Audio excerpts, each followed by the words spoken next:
and I started integrating it into the classroom, into my lessons, and into different daily activities that we were doing. So how have you specifically used Edmodo with your students?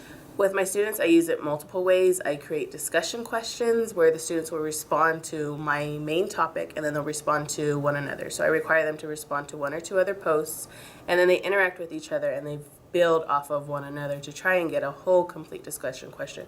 For example, if we're talking about ancient China, I would post a topic on China, and the kids will be able to add on to one another. Well, I learned about the Shang Dynasty or the Zhao Dynasty, and I learned the important leaders, and they go and they get feedback from one another. Maybe they pull from one student information that they didn't learn from another student or from my teaching.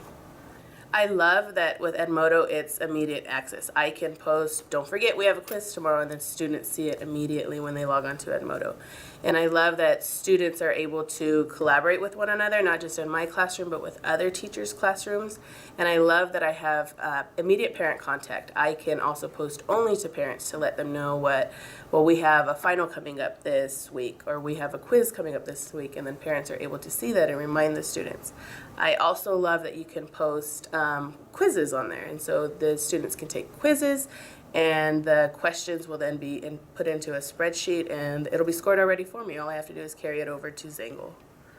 Oh, my students love Edmodo. My students are stuck on Edmodo.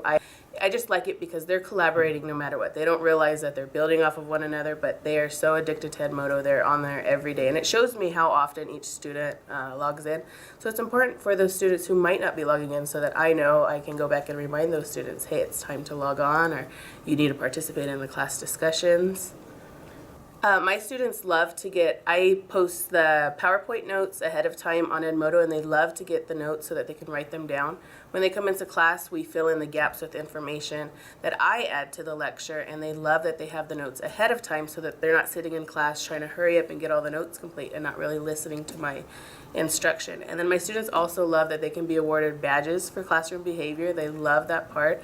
I did every 6 badges this year. They would get a prize, so every student is just waiting for the 6th prize or the 6th badge. And then they get badges for good test scores, for 100 or more posts. It just varies on what you want to give a badge out for. I would definitely recommend Edmodo. I have several teachers who have come to me throughout the year saying they want to be taught in Edmodo and they want to incorporate this in the classroom. I would encourage this to every teacher because I feel like it's very beneficial in the classroom. There's topics there that you can discuss that you don't have time for in the 55 minutes of instructional time, and you can take it outside of the classroom. That's what's important, is that the students are not only learning in the classroom, but they take it outside as well.